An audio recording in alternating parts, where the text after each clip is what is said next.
When I lived in Munich, I visited Nuremberg once, and I remember seeing Albrecht Dürer's house marked on a tourist map.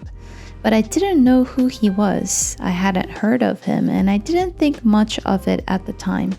Now it's been just a year since that visit, and I realize how close I had been to something that would later feel unexpectedly meaningful.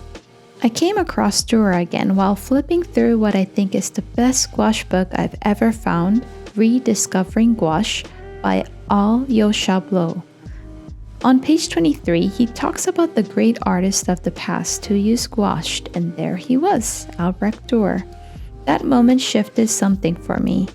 I already loved gouache, but I hadn't fully appreciated that it has such a long, rich history. It wasn't just for modern illustrators, it had been used by the old masters. And what surprised me most is that I found myself drawn to an artist I initially didn't relate to. Dürer always felt too technical, too rigid, almost untouchable.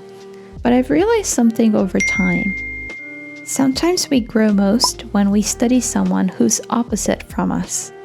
This video is part of my Masters Reimagined series. Each month, I study one historical artist and create 2 studies followed by a final portrait that fuses their essence with my own. This month, it's Dürer. The first study I chose was his skull from 1521. It's not the famous one viewed from behind, it's a more subtle, refined drawing that quietly caught my attention. I just love the delicate white highlights and the cast shadow. They're so minimal yet full of life. I painted it over a cobalt teal gouache background, inspired by Dürer's use of Venetian blue paper, a type of colored paper that was popular in Renaissance Venice, typically a soft blue tone used for highlighting light with white pigment. I believe he used this kind of paper for his famous praying hands drawing. My gouache was much darker than that soft Venetian tone, but I still liked using it as a base. Once the gouache dried, I sketched the skull lightly with graphite. I then built up middle tones and darks using black gouache, as well as variations of darker and lighter cobalt teal than the background. After that, I blocked in the table using similar midtones and cobalt teal values to separate it from the skull. I added some atmosphere into the top part of the piece, then moved on to the highlights, laying in soft white pastel using a smudging tool for the skull and using a ruler for the sharp highlight lines on the left. Then I quickly added a monogram, MG, in place of Dürer's AD, just as a fun kind of thing to do. For the cast shadow, I went back in with black gouache and then used a fine line pen, not a Sakura micron but something similar, and a ruler to make those tight lines Dürer used so well. After the painting felt complete, I found myself loving it so much that I wanted to push it even further. I'm naturally drawn to triadic color palettes, so I opened Palette Scout and selected a color swatch similar to cobalt teal. It's called Ocean in their system, and from there I looked at the triadic suggestions. That's when I found the color Ibis, a bold hot pink. It feels like a perfect contrast to the skull's quiet tones and exactly the kind of tension I like playing with. But I also had a huge issue after finishing the piece. I used Sennelier fixative for soft pastels, and about 20 minutes later I sprayed Krylon UV matte on top. That created this scary fog, a white powdery layer across the surface. I totally panicked. Luckily, the next day I sprayed another thin layer of the same Krylon and it settled again. I know better, but this really made me realize I should always keep a scrap of same watercolor paper beside me, layered in the exact same order with the same material so I can test the final varnish before applying it to the actual piece. That way, even if something goes wrong, at least it goes wrong on the test piece first. So learn from my mistake. If you're using mixed media with pastel and gouache, or really any sort of medium for the matter, let your fixatives fully cure and create a layered test swatch on the side as you work. The second study was Dürer's Rhinoceros, and it actually started with a memory from when I lived in Beijing. My partner and I were getting into more refined Italian wines, and we'd often visit wine shops together. I'd usually pick bottles based on the label, and he'd narrow them down depending on the grape. One day, I found a bottle with this beautifully detailed drawing of a rhinoceros. I didn't know it was Durer's work at the time, but the image stuck with me. 6 years later, I realized that was Durer, and it suddenly felt like the right moment to finally engage with it. I laid down a background using leftover gouache from previous paintings, a kind of earthy tone that reminded me of burnt sienna, and then sketched directly over it in pencil. For the line work, I decided to use materials I hadn't combined before. Sailor Yurameku ink in the color Yoi from Japan, and a Waterman Edson Sapphire blue gold trim GT fountain pen. Yeah, I know, it's quite fancy. I didn't even recognize how much this was because it was a gift. But something unexpected happened.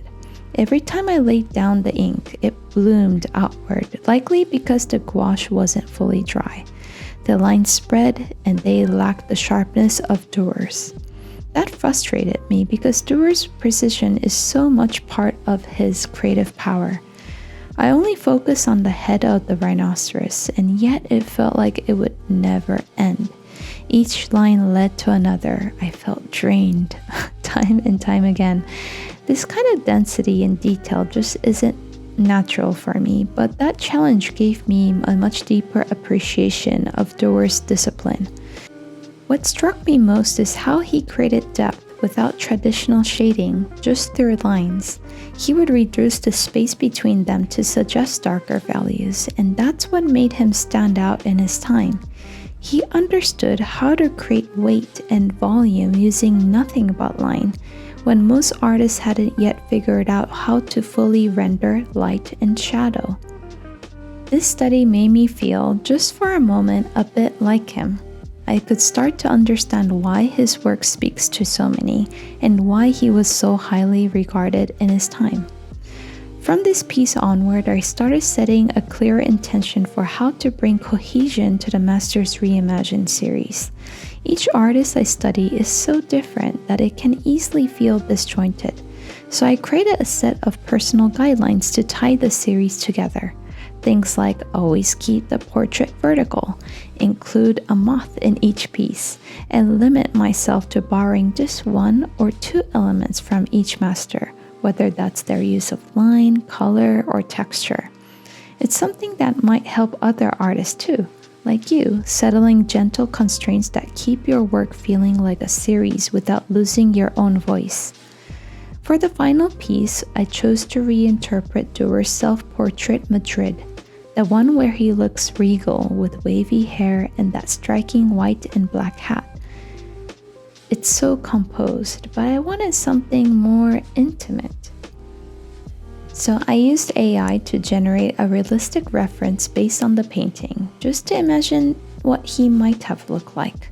I brought the portrait closer in, cropped tighter, more emotional, and then I added an emperor moth, because to me, Durer himself was like one.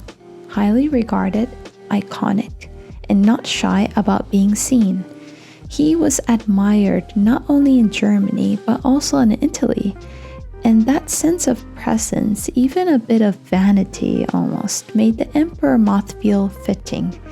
I've always felt a personal connection to moths. They symbolize transformation, stillness, and that self-destructive pull like flying into fire.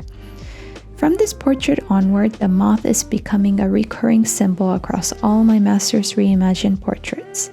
It anchors each piece and brings something of myself into every study. A quiet constant that ties each one together, even as I respond differently to each master. After the figure was nearly finished, I decided to build up the background on the left side of Durer with ultramarine gouache. I thought it might give me a chance to put in those thin white pastel lines I loved from the skull study. Once it dried, I tried laying in those lines, but it didn't work. It felt forced and disconnected from the rest of the piece. The painting already felt whole in its quiet way. Not everything I admire needs to be added. Sometimes restraint is the better homage. I didn't use the monogram this time. That was something I only included in the skull study as a direct nod to Durer. At the end of the day, I didn't follow Durer's technique strictly. I followed what intrigued me, what looked better to my eye, and I think that's the real value in doing these studies. Not to copy, but to try, to feel for yourself what sits right and what doesn't. I didn't feel comfortable working in such detailed linear ways. It really drained me. But now I understand how it feels to go through that discipline, and I can see why it looks impressive. I appreciate it in a way I didn't before. What I learned from studying Durer is that it's okay to borrow structure and then break it, that you can be meticulous and expressive, that line and light can coexist, that influence isn't about copying, it's about listening, observing, and then responding in your own voice.